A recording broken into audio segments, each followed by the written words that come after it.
Hi everyone, welcome to our channel Sukanya style of living. అందరు ఎలా ఉన్నారండి? నేనైతే చాలా బాగున్నాను. మీరందరూ కూడా బాగుండాలని కోరుకుంటున్నాను. ఇదొక సాటర్డే రొటీన్ వ్లాగ్ అండి. ఈ వీడియోలో నేను ప్రొడక్టివ్గా ఎర్లీ మార్నింగ్ 5 o'clock నుంచి 11 వరకు చేసుకున్న పనులను చూపించాను. ఇంకా ఎప్పటి నుంచో పెండింగ్ పెట్టిన పని ఒకటి కంప్లీట్ చేశా. క్లీనింగ్ అండ్ ఆర్గనైజింగ్ కూడా ఉంది. ఇంకా అనుకున్నది ఒకటి అయినది ఒకటి అన్నట్టు ఒక ఎక్స్పీరియన్స్ జరిగింది. అవన్నీ వీడియోలో చెప్తూ నేను ఎలా వర్క్స్ మేనేజ్ చేశానో చూపిస్తూ వీడియో కంటిన్యూ చేద్దాం పదండి. ఇది లాస్ట్ సాటర్డే తీసిన వీడియో అండి. ఆ రోజు ఎర్లీ మార్నింగ్ 4:30కి అలా అలారం పెట్టుకొని దగ్గర 5 o'clockకి లేచా.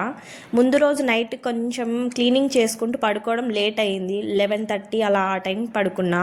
లేచిన వెంటనే కాస్త ఫ్రెష్ అప్ అయ్యి బ్యాక్ సైడ్ డోర్ ఓపెన్ చేసా. 2 గుమ్మాలు ఉంటే ముందుగా ఇంటి వెనుక వైపు ఉన్న డోర్ ఓపెన్ చేయాలంటారు కదా, అందుకే నేను ఇదే ఫాలో అవుతా. ఇలా చేయడం వల్ల ఇంట్లో నెగిటివ్ ఎనర్జీ బయటికి వెళ్తుందని పెద్దవాళ్ళు చెప్పింది నేను ఫాలో అవుతున్నాను. ఇంకా మెయిన్ డోర్ కూడా ఓపెన్ చేసి షూస్ చెప్పల్స్ అన్నీ పైన పెట్టేసి ముందుగా బయట కసువు ఊడ్చేస్తున్నా. తర్వాత ఇల్లంతా నీట్గా ఎక్కడెక్కడ సర్దుకుంటూ కసువు ఊడ్చుకుంటూ వచ్చేసాను. ఇలా చేయడానికి నాకు మ్యాక్సిమం 20 to 25 minutes టైం పడుతుంది. ఇంకా తర్వాత ఇల్లు కూడా అలికాను. అది అలకడానికి నాకు దాదాపు కసువు ఊడ్చి ఇల్లు అలకడానికి మాత్రమే 45 to 50 minutes పడుతుంది. వీడియో స్టార్టింగ్లో చెప్పాను కదండి, అనుకున్నది ఒకటి అయినది ఒకటి అన్నట్లు ఒకటి జరిగింది. అదేంటంటే యాక్చువల్లీ మేము మా ఇంట్లో సాటర్డేసే కలశం పెట్టి పూజ చేసుకుంటాం అన్నమాట. అది మా ఇంట్లో పద్ధతి. ఇప్పటికే దాదాపు 1 year అయింది పూజ చేసుకోక. ఎందుకంటే మా హస్బెండ్ వాళ్ళ పెద్దనాన్న కొడుకు, అంటే మా ఆయనకి అన్న వరుస ఆయన కాలం చేశారు. రీసెంట్గా ఫ్యూ డేస్ బ్యాక్ దివాళీ రోజు సంవత్సరికం అయింది. 1 week దాటిన తర్వాత పూజ చేయాలని పెద్దవాళ్ళు చెప్పారు. అప్పటికే ఇంకా 1 week అవ్వలేదు. మండేకి 1 week అవుతుందంట. నేను ఏ లోకంలో ఉండి ఆలోచించానో ఏమో కానీ నేను ఎలా అనుకున్నా, సాటర్డే కదా, అది కాక కార్తీక మాసం, ఇంకా పూజ చేద్దాంలే అని అదే పనిగా అలారం పెట్టుకొని పొద్దున్నే లేచి ఇంట్లో పనులు అన్నీ చేసుకొని నేను రెడీ అయ్యేసరికి నాకు 6:45 అలా అయ్యింది. నేను ముందు రోజు నైట్ చెప్పా మా హస్బెండ్కి, రేపు సాటర్డే కదా పూజ చేయాలి, చాలా పని ఉంది అని మా హస్బెండ్కి చెప్పాను. అప్పుడైనా అనలేదు ఆయన, మండే చేయాలంట పూజ అని. ఆయనకి మా అత్త చెప్పారంట, ఆయన మర్చిపోయారు. ఆయనకి మార్నింగ్ లేచేసరికి ఇంట్లో పనులు, నేను ఫ్రెష్ అప్ అవ్వడం, నెక్స్ట్ పూజ చేద్దామని స్టార్ట్ చేస్తుండగా మండే కదా చేయాల్సింది అని బాంబు పేల్చారు. నాకు ముందే చెప్పడం మర్చిపోవడం వల్ల, అందుకే నేను ఒకలా అనుకొని ప్లాన్ చేసి దానికి తోడు వీడియో షూటింగ్ కూడా చేస్తే ఫైనల్లీ ఇలా ఆగిపోవాల్సింది వచ్చింది. పోనీలే, ఇంట్లో పనులు నేను రెడీ అవ్వడం కంప్లీట్ అయ్యింది అని సంతోషపడ్డా. ఇంకా ఇక్కడైతే నేను రెడీ అయిపోయి తులసి చెట్టు ముందు ముగ్గు వేస్తున్నా. ఒక పక్క కుకింగ్ చేస్తూ మరో పక్క ఎప్పటి నుంచో పెండింగ్ పెట్టిన పని రాగులు కడిగి ఎండపెట్టాలని. ఆ రోజు ఎండ బాగా వచ్చింది, తుఫాను వల్ల చేయలేదు. సర్లే రాగులు చేద్దామని స్టార్ట్ చేసా. ఆ పని చేసుకుంటూ కూర్చుంటే మా హస్బెండ్ ఆఫీస్కి, మా బాబు స్కూల్కి ఇద్దరికి లేట్ అవుతుంది అని ఇంకా ఆ పని పక్కన పెట్టేసి వేరే పని, ఇంకా కుకింగ్ వాళ్ళకి రెడీ చేయడము అవన్నీ స్టార్ట్ చేశాను. ఇక్కడైతే మా యశ్విన్కి స్నానం చేయించి రెడీ చేస్తున్నా. మా యశ్విన్కి వేస్తున్న డ్రెస్సు వాడు సెలెక్ట్ చేసుకుందే. నేను ఒక షార్ట్ వీడియోలో చెప్పాను కదా, తనంతట తానే సెలెక్ట్ చేసుకునేంత పెద్దవాడయ్యాడని.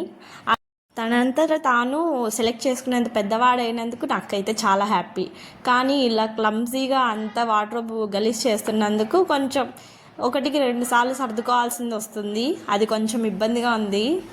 ఇంకా రెడీ అయిన తర్వాత కొద్దిసేపు అద్దంలో చూసుకుంటూ వాడిని ఎక్కిరించుకుంటూ రైమ్స్ పాడుకుంటూ పాటలు పాడుకుంటూ అద్దంలో చూసుకుంటా అలా కొద్దిసేపు ఎంజాయ్ చేస్తూ ఉంటాడు. ఇంకా బ్రేక్ఫాస్ట్ కోసం అయితే పెసరట్టుకు నానబెట్టాను ముందు రోజు నైట్. ఇంకా ఆ వాటర్ వేస్ట్గా పడేయనండి నేనైతే. తులసి చెట్టుకి అలా చెట్లకి, ఏ చెట్లకైనా వేస్తే చెట్లు బాగా పెరుగుతాయి అనేసి అలా చెట్టుకు తెచ్చి ఆ వాటరు పోస్తున్నాను. ఇంకా పెసరట్టు వేసి మా యశ్విన్కి బ్రేక్ఫాస్ట్ అయితే తినిపించేశాను. ఇంకా వాళ్ళిద్దరూ వాళ్ళ పనులన్నీ కంప్లీట్ అయ్యి ఇంకా బయటికి వెళ్ళిన తర్వాత ఇంకా నా పనులు స్టార్ట్ అయ్యాయి. పెసరట్టుకు వేయగా మిగిలిన పెసుల్ని మొలకలు కట్టేసి పక్కన పెట్టాను. మొలకలు కట్టాలనే ఉద్దేశంతోనే కొన్ని పెసులు ఎక్కువగా నానబెట్టాను. రాగులు క్లీన్ చేస్తూ అలానే వదిలేసి వెళ్ళిపోయా కదా, ఇంకా అలానే ఎక్కువసేపు వదిలేస్తే మళ్ళీ నానిపోతాయని వాళ్ళు వెళ్ళిన వెంటనే ఇంకా పనిలో పడిపోయాను. మార్నింగ్ లేచినప్పటి నుంచి రన్నింగ్ రేసే, రెస్ట్ తీసుకుందే లేదు. ఇంకా coming to the point, curries అన్నీ డిష్ అవుట్ చేసేసి అన్నీ సింక్లో వేసి రాగులు క్లీన్ చేద్దామంటే సింక్ ఏమో ఫుల్గా ఉంది. ఇంకా కాదులే అని వాష్ ఏరియాలో అన్నీ సెటప్ చేసుకొని రాగులు క్లీన్ చేయడం స్టార్ట్ చేశా. ఆ పని అయిపోయేసరికి దాదాపు నాకు 10:30 దాటింది. రాగులు మూటలోవి లాస్ట్కి ఇంకా అడుగుకు వచ్చేసాయి. అందుకు ఎక్కువగా దుమ్ము. ఇక్కడ చూసారా ఫైనల్గా ఎంత మట్టి వచ్చిందో. ఇంకా రాగుల్ని అలా స్ట్రైనర్లో పెట్టేసి నాకు పెసరట్టు వేసుకొని ముందుగా బ్రేక్ఫాస్ట్ చేసేసా. డైట్ చేస్తున్నా కాబట్టి ఆకలేస్తుంది. బ్రేక్ఫాస్ట్ తినడం కంప్లీట్ అయిన తర్వాత టీవీ దగ్గరంతా కొద్దిగా క్లీన్ చేద్దామని, ఆర్గనైజ్గా పెడదామని అనుకున్నా.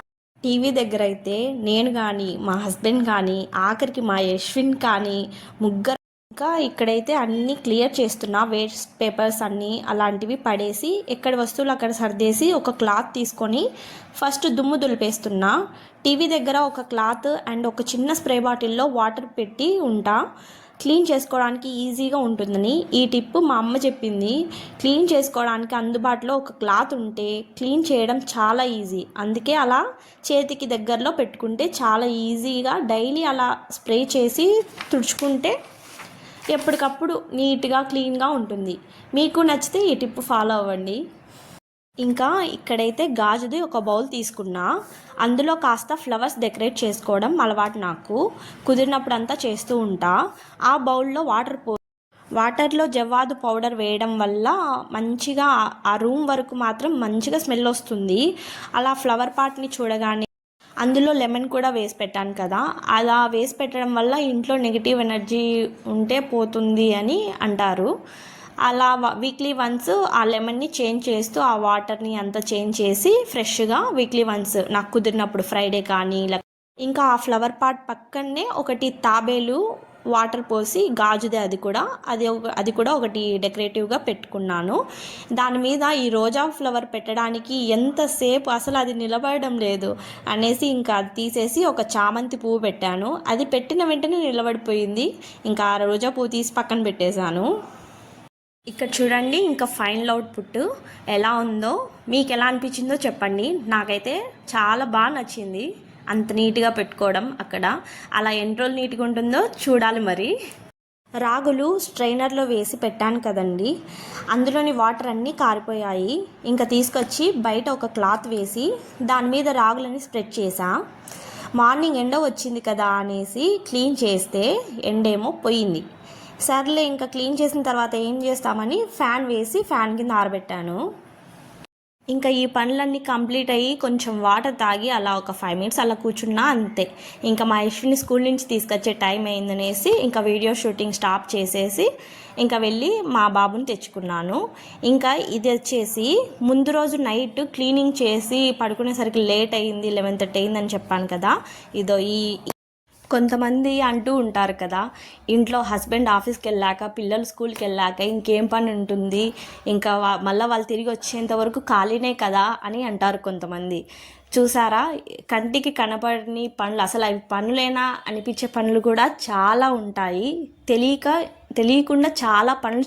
ఇంకా కమింగ్ టు ద పాయింట్, సంవత్సరికం ఉందని ఊరికి వెళ్ళి రావడం, ఇంకా తుఫాన్ వల్ల కంటిన్యూస్గా వర్షానికి బట్టలు ఆరక అన్ని కుర్చీలు అంతా వేసి పెట్టా. ఎక్కడ చూసినా బట్టలే, అసలు వార్డ్రోబ్లోనే లేవు, అన్నీ బయటే ఉన్నాయి. ఇంకా ఏ డ్రెస్ కావాలన్నా ఏది కావాలన్నా వెతకడానికే చాలా టైం పడుతుంది. ఇంకా ఇలా కాదు అని ఈ పని పట్టుకున్నాను. అసలు మీరు నమ్ముతారో లేదో, ఈవినింగ్ 5:30కి అలా స్టార్ట్ చేస్తే నైట్ 11:30 వరకు సర్దుతూనే ఉన్నా.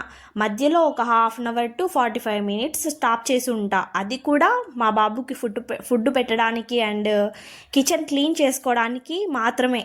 ఎంతసేపు పట్టిందో, అసలు విసుగు వచ్చింది, చాలా టైర్డ్ అయిపోయాను నేనైతే.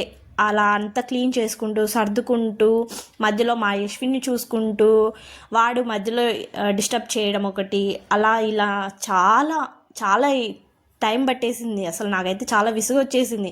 ఇంకోసారి ఎప్పుడే కానీ ఇలా అన్నీ పెట్టుకోకూడదు అనే ఫీలింగ్ వచ్చేసింది నాకైతే.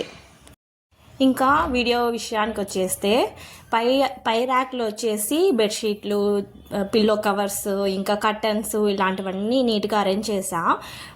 నెక్స్ట్ పైనుంచి సెకండ్ అయితే ఇంకా న్యూ క్లాత్స్, లాంగ్ ఫ్రాక్స్, ఇంకా స్కర్ట్స్, ఇంకా కొన్ని బ్లౌజ్ పీసెస్ ఇలాంటివన్నీ ఉంటాయి కదా, అవన్నీ అరేంజ్ చేసుకున్నాను. నెక్స్ట్ థర్డ్ ర్యాక్లో వచ్చేసి నావి డైలీ వేర్ అనమాట.